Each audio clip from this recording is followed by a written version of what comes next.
ആത്മീയ ഭോജ്യത്തിൽ നാം ഇന്ന് വിചിന്തനം ചെയ്യുന്നത് നോമ്പുകാലവുമായി ബന്ധപ്പെട്ട ഒരു പ്രധാനപ്പെട്ട കാര്യമാണ്. നമ്മുടെ ഉപവാസം യഥാർത്ഥമാകാൻ കുറച്ച് ചപ്പുചവറ് തിന്നുന്നത് ഒഴിവാക്കിയാൽ മതിയോ?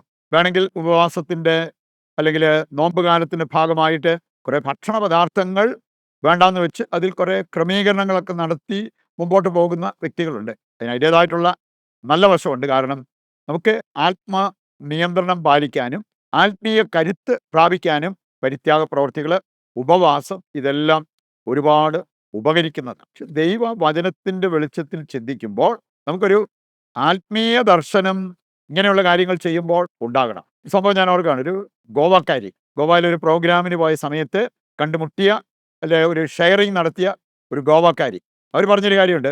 ഞാൻ നോമ്പ് കാലത്ത് 7 ഐറ്റംസ് വേണ്ടെന്ന് നോക്കും. എല്ലാ വർഷവും തന്നെ അവർ ചെയ്യാറുള്ള ഒരു കാര്യമാണ്. ഇറച്ചി, മീന്, മുട്ട, പാല്, അങ്ങനെയുള്ള ഒരു 6-7 ഐറ്റംസ്. എനിക്ക് അഭിമാനം തോന്നി. പക്ഷെ അതിൻ്റെ അവസാനം ആയപ്പോഴത്തേക്കും എനിക്ക് ചെറിയൊരു വിഷമം തോന്നി. കാരണം ഒരു സൂചിപ്പിച്ചൊരു കാര്യം, ഇവരിതെല്ലാം ചെയ്തിട്ട് അവർക്കുണ്ടാകുന്നത് ഒരു ആത്മീയമായിട്ടുള്ള ആനന്ദമല്ല. അവർ പറയുന്നത് എൻ്റെ ബോഡിയൊക്കെ ഒന്ന് സ്ലിമ്മായി കഴിയുമ്പോഴത്തേക്കും ഞാൻ പഴയ നേരത്തെ ഇടാൻ പറ്റാതിരുന്ന ഡ്രസ്സൊക്കെ ഇട്ട് കണ്ണാടിയുടെ മുമ്പിൽ നിൽക്കുമ്പോൾ എനിക്ക് ഒരു പ്രത്യേക അഭിമാനം. ഇനി അതിൻ്റെ ഫോട്ടോ ഒക്കെ എടുത്ത് ഞാൻ എൻ്റെ കൂട്ടുകാർക്കൊക്കെ അയച്ചു കൊടുക്കും. നമ്മൾ കാണുന്നത് ഇങ്ങനെയുള്ള റിസൾട്ട് നമ്മുടെ ശരീരത്ത് വേണേലും ഉണ്ടാകാം. പക്ഷേ ഉപവാസം ആത്യന്തികമാകാനായിട്ട് നമുക്ക് ഇങ്ങനെയുള്ള ചില ലക്ഷ്യത്തെക്കാൾ ഉന്നതമായ ലക്ഷ്യമുണ്ടാകണം. ഒരു ആത്മീയ ദർശനം നമുക്കുണ്ടാകണം എന്നുള്ളത് കർത്താവിൻ്റെ വചനം നമ്മെ പഠിപ്പിക്കുന്ന ഒരു കാര്യമാണ്. നമുക്കിത് മനസ്സിൽ വെച്ചുകൊണ്ട് 2-3 പ്രധാനപ്പെട്ട കാര്യങ്ങൾ വചന വെളിച്ചത്തിൽ പഠിക്കാനായിട്ട് പരിശ്രമിക്കാം. ഒന്നാമത്തെ കാര്യം, ക്രിസ്ത്യാനികൾക്ക് വേണ്ടത് ദൈവഭയം. ഒരു ആധ്യാത്മിക ജീവിതം പണിതുയർത്താൻ ആഗ്രഹിക്കുന്നവർക്ക് എന്തെങ്കിലുമൊക്കെ ഭക്ഷണ പദാർത്ഥത്തിൽ ഒരു ക്രമീകരണം വന്നാൽ പോരാ. അതിനേക്കാൾ വിലപിടിപ്പുള്ള ഒന്നാണ് ദൈവഭയം വളർത്തിയെടുക്കുക എന്നുള്ളത്. ഏതാനും വചനങ്ങൾ എടുക്കുമ്പോൾ നമുക്ക് കാണാൻ പറ്റും. ദൈവം നമുക്ക് നൽകിയിരിക്കുന്ന ഒരു അധികാരമുണ്ട്. ലൂക്ക 10:19 വചനം എടുക്കുമ്പോൾ, ഇതാ പാമ്പുകളുടെയും തേളുകളുടെയും മേൽ ചവിട്ടി നടക്കാൻ ഞാൻ നിനക്ക് അധികാരം തന്നിരിക്കുന്നു, യാതൊന്നും നിന്നെ ഉപദ്രവിക്കുകയില്ല.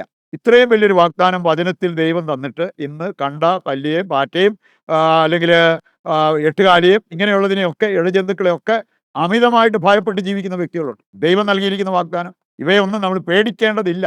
ദൈവഭയം വളർത്തിയെടുക്കുന്നവർക്കാണ് ഇത് അവരുടെ ജീവിതത്തിൽ നിറവേറുക എന്നുള്ളത് നാം മനസ്സിലാക്കണം. മർക്കോസിന്റെ സുവിശേഷം 16-ാം അധ്യായത്തിന്റെ 18-ാമത്തെ വചനം എടുത്താലോ, അവിടെ പറഞ്ഞിരിക്കുന്നത്, വിശ്വസിക്കുന്നവർ അവർ സർപ്പങ്ങളെ കയ്യിലെടുക്കും, മാരകമായി എന്തു കുടിച്ചാലും അതവരെ ഉപദ്രവിക്കുകയില്ല. ദൈവഭയം നമ്മെ ദൈവവിശ്വാസത്തിൽ ആഴപ്പെടുത്തണം, ബലപ്പെടുത്തണം. അങ്ങനെ ദൈവഭയവും ദൈവവിശ്വാസവുമുള്ള വ്യക്തികൾ ഇങ്ങനെയുള്ള കാര്യങ്ങളെ ഭയപ്പെട്ട് ജീവിക്കേണ്ട ദുരവസ്ഥ വരില്ല എന്നുള്ളത് കർത്താവിൻ്റെ വചനം നമ്മെ ഓർമ്മിപ്പിക്കുക. അതുപോലെ തന്നെ ശരിക്കും ദൈവഭക്തി എന്താണ് എന്നുള്ളത് നാം തിരിച്ചറിയണം വചന വെളിച്ചത്തിൽ. സുഭാഷിതങ്ങൾ 8:13 എടുക്കുമ്പോൾ, ദൈവഭക്തി എന്ന് പറയുന്നത് തിന്മയെ വെറുക്കുന്നതാണ്. അവിടെ ഏതാനും ചില കാര്യങ്ങൾ പറഞ്ഞിരിക്കുന്നത് നമുക്ക് കാണാൻ സാധിക്കും. അഹംഭാവം, ഗർവ്, ദുർവചനം, ദുർമാർഗം, ഇങ്ങനെയുള്ള ചില കാര്യങ്ങൾ അവിടെ എടുത്തു പറഞ്ഞിട്ടുണ്ട്.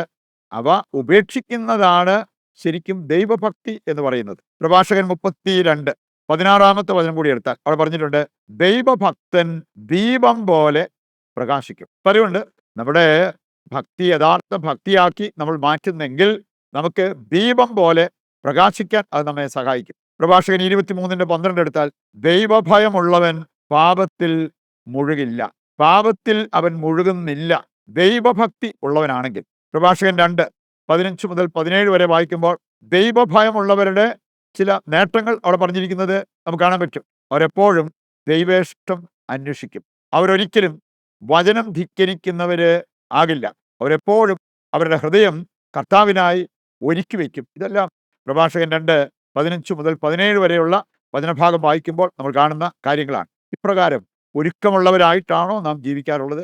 വേണമെങ്കിൽ ഇതൊന്നുമില്ല, നമുക്ക് വേറെ ഉപവാസ കാര്യങ്ങൾ, അതുമായി ബന്ധപ്പെട്ട കുറച്ച് കാര്യങ്ങൾ, ക്രമീകരണങ്ങളൊക്കെ നടത്തി വേണമെങ്കിൽ നമുക്ക് മുമ്പോട്ട് പോകാൻ പറ്റും. യഥാർത്ഥത്തിൽ അതെല്ലാം നമ്മളെ നയിക്കേണ്ടത് യഥാർത്ഥ ഭക്തരാക്കുന്നതിലേക്കാണ്. രണ്ടാമതായിട്ട് നാം മനസ്സിലാക്കിയിരിക്കേണ്ടത്, ക്രിസ്ത്യാനികൾക്ക് വേണ്ടത് ഏതെങ്കിലും വിധത്തിലുള്ള ഉപവാസമല്ല, യഥാർത്ഥമായ ഉപവാസം. നമ്മുടെ ഭക്തി യഥാർത്ഥമായിരിക്കണം, നമ്മുടെ പ്രാർത്ഥന യഥാർത്ഥമായിരിക്കണം, നമ്മുടെ ആത്മീയത യഥാർത്ഥമായിരിക്കണം. അതുപോലെ നമ്മുടെ ഉപവാസം യഥാർത്ഥമായിരിക്കണം. എങ്ങനെയെങ്കിലുമുള്ള ഒരു ഇത് വേണമെങ്കിൽ ഇറച്ചിമീനും വേണ്ടാന്ന് വെച്ചുള്ള, അല്ലെങ്കിൽ അങ്ങനെ കുറച്ച് ഐറ്റംസ് വേണ്ടാന്ന് വെച്ചുള്ള ഒരു ഉപവാസത്തിൽ ഒതുങ്ങിപ്പോകരുതെന്ന് യെശയ്യാ 58:4 മുതൽ വായിക്കുമ്പോൾ അവിടെ പറഞ്ഞിരിക്കുന്ന ഒരു കാര്യമുണ്ട്. നിങ്ങൾ ഉപവാസ ക്രമങ്ങളൊക്കെ നടത്തിയിട്ടുണ്ട്, പക്ഷെ എന്നിട്ട് നിങ്ങൾ ശണ്ട കൂടുന്നു, കലഹിക്കുന്നു, അങ്ങനെയുള്ള കാര്യങ്ങളിൽ ഒരു മാറ്റവും വരുത്തിയിട്ടില്ല. ഇതാണോ ദൈവം ആഗ്രഹിക്കുന്ന ഉപവാസം? ഒരു ദിവസത്തേക്ക് ഒരാളെ എളിമപ്പെടുത്തുന്ന ഉപവാസം, അതാണോ ദൈവം അഭിലഷിക്കുന്നത് എന്ന് ചോദിച്ചിരിക്കുന്നത് കാണാൻ പറ്റും. 1 രാജാക്കന്മാർ 21:27 വചനം വായിച്ചാൽ, ആഹാബ് രാജാവ് രാജകീയ വസ്ത്രം മാറ്റി, ചാരം മേത്ത് വാരിയിട്ട്, ചാക്കൊടുത്ത് ഉപവാസം നോക്കി നിലത്ത് കിടക്കുന്ന രംഗം നമുക്ക് കാണാൻ പറ്റും. ഇതെല്ലാം കൂടെ ചേർത്ത് കർത്താവ് പറഞ്ഞൊരു കാര്യം, ആഹാബ് എൻ്റെ മുമ്പിൽ എളിമപ്പെട്ടത് കണ്ടില്ലേ. ഇങ്ങനെയുള്ള കുറെ കാര്യങ്ങളെക്കാൾ, ക്രമീകരണങ്ങളെക്കാൾ ദൈവം ആഗ്രഹിക്കുന്ന, ഇഷ്ടപ്പെടുന്ന ഒരു കാര്യമാണ് ദൈവത്തിന് മുമ്പിൽ നമ്മൾ എളിമപ്പെടുന്നത്. തെറ്റ് പറ്റിയെങ്കിൽ ആ തെറ്റ് അംഗീകരിക്കാനുള്ള ഒരു എളിമ നമ്മുടെ ഭാഗത്തു നിന്നും ഉണ്ടാകണം. അവസാനമായിട്ട് നമ്മൾ ചിന്തിക്കുന്നത്, നമ്മുടെ ഉപവാസം ആത്യന്തികമാകണം. റാഡിക്കൽ ഫാസ്റ്റിംഗ് എന്ന് ഇംഗ്ലീഷിൽ പറയും. ഒരു ട്രഡീഷണൽ ഫാസ്റ്റിംഗ് അല്ല, റാഡിക്കൽ ഫാസ്റ്റിംഗ്. അതാണ് ദൈവം ഇഷ്ടപ്പെടുന്നത്, കൂടുതൽ ഫലപ്രദമാകുന്നത് അതാണ് എന്നുള്ളത് നമുക്ക് മനസ്സിലാക്കിയിരിക്കാം. അതിന് ഏതാനും ചില കാര്യങ്ങൾ ചെയ്യുന്നത് നല്ലതാണ്. ഒന്ന്, പാപം ഉപവസിക്കുക. യെശയ്യാ 58:6 മുതലുള്ള വചനങ്ങൾ നമ്മളെ പഠിപ്പിക്കുന്നത് അതാണ്. ദുഷ്ടതയുടെ കയറ് പൊട്ടിക്കുക, അനീതി അത് നിർത്തലാക്കുക, അങ്ങനെയുള്ള കാര്യങ്ങളൊക്കെ അവിടെ പറഞ്ഞിട്ടുണ്ട്. മറ്റൊന്ന്, അന്യരെ വിധിക്കാതിരിക്കുക. മത്തായി 7:1 മുതൽ വായിക്കുമ്പോൾ, നീ വിധിക്കപ്പെടാതിരിക്കണമെങ്കിൽ നീ വിധിക്കരുത്. അന്യരെ വിധിക്കുന്നത് ഉപവസിക്കുക. മറ്റൊന്ന്, നെഗറ്റിവിസം, പെസിമിസം, ഈ അശുഭ പ്രതീക്ഷ, അങ്ങനെയുള്ള കാര്യങ്ങൾ ഇന്ന് ജീവിതത്തിൻ്റെ ഭാഗമായി മാറിയിരിക്കുന്നവരുണ്ട്. അതൊക്കെ ഉപേക്ഷിച്ചിട്ട് ഉപവസിച്ചിട്ട് ഒരു പ്രത്യാശയുള്ള വ്യക്തികളായിട്ട് നമ്മൾ മാറണം. അശുഭ പ്രതീക്ഷ നമ്മൾ സ്വന്തമാക്കണം. അവസാനമായിട്ട് നമുക്ക് ചിന്തിക്കാവുന്നത്, അന്യരെ പഴിക്കുന്ന ആ ഒരു സ്വഭാവം, അത് ഉപവസിക്കാൻ സാധിച്ചാൽ ദൈവത്തിന് പ്രീതികരമാണ്. നമ്മുടെ ആധ്യാത്മിക വളർച്ചയ്ക്ക് അത് ഒരുപാട് ഉപകരിക്കും. ഉൽപ്പത്തി 3 നമ്മൾ കാണുന്നുണ്ട്, ആദം ഹവ്വായെ പഴിക്കുന്നു, ഹവ്വ സർപ്പത്തെ പഴിക്കുന്നു. അങ്ങനെയുള്ള കാര്യങ്ങളൊക്കെ നിർത്തിയിട്ട് നമുക്ക് തെറ്റുപറ്റിയെങ്കിൽ അത് അംഗീകരിച്ച് അനുദവിച്ച് കർത്താവിൻ്റെ പക്കലേക്ക് നമുക്ക് തിരിയാം. ഉപവാസത്തിൻ്റെ ആ ഒരു ആത്മീയ ബലം അനുഭവിച്ചിട്ടില്ലാത്തവരുണ്ട്. അവർ ആത്മീയ ബലം അനുഭവിക്കുന്നതിലേക്ക് അവരെ നയിക്കണമെന്ന് ദൈവത്തോട് നമുക്ക് പ്രത്യേകം പ്രാർത്ഥിക്കാം. അനുഗ്രഹപ്രദമായ ഒരു നോമ്പുകാലം കൂടി ഞങ്ങൾക്ക് നൽകിയ നല്ല ദൈവമേ, ഞങ്ങളങ്ങേ ആരാധിക്കുകയും സ്തുതിക്കുകയും ചെയ്യുന്നു. പാപം മൂലം ഞങ്ങൾക്കും ഞങ്ങളുടെ കുടുംബങ്ങൾക്കും പ്രപഞ്ചത്തിന് പോലും വന്നുപോയ എല്ലാ വൈകൃതങ്ങളിൽ നിന്ന് ഞങ്ങളെ മോചിപ്പിക്കുകയും ആത്മീയ സമ്പത്തുള്ളവരാകാൻ ഞങ്ങളെ അനുഗ്രഹിക്കുകയും ചെയ്യണമേ. ഇന്നത്തെ ഞങ്ങളുടെ അവസ്ഥ ഏറ്റെടുത്ത് ഞങ്ങളുടെ ഉദ്ദിഷ്ട കാര്യങ്ങൾ അങ്ങ് സാധിച്ചു തരികയും ചെയ്യണമേ. ആമേൻ. നമ്മുടെ എല്ലാ പ്രാർത്ഥനാ നിയോഗങ്ങളും നമ്മുടെ കുടുംബത്തിൻ്റെയും നമ്മുടെയും ആവശ്യങ്ങളെ ദൈവകരങ്ങളിൽ ഏൽപ്പിച്ചുകൊണ്ട് താഴ്ന്ന സ്വരത്തിൽ കർത്താവിനെ സ്തുതിച്ച് ദിവ്യകാരുണ്യത്തിന്റെ ആശീർവാദം നമുക്ക് സ്വീകരിക്കാം. യേശുവേ നന്ദി, ഹല്ലേലൂയ ഹല്ലേലൂയ. യേശുവേ ആരാധന ആരാധന ആരാധന. യേശുവേ നന്ദി, യേശുവേ സ്തുതി.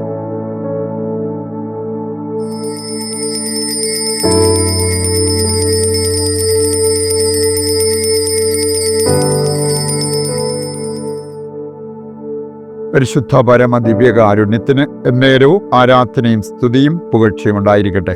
ഈശോമിശിഹായ്ക്ക് സ്തുതിയായിരിക്കട്ടെ. ദൈവം അനുഗ്രഹിക്കുന്നെങ്കിൽ മറ്റൊരു എപ്പിസോഡുമായി നാളെ വീണ്ടും നമ്മൾ ഒന്നിക്കും. ദൈവം നിങ്ങളെ സമൃദ്ധമായി അനുഗ്രഹിക്കട്ടെ.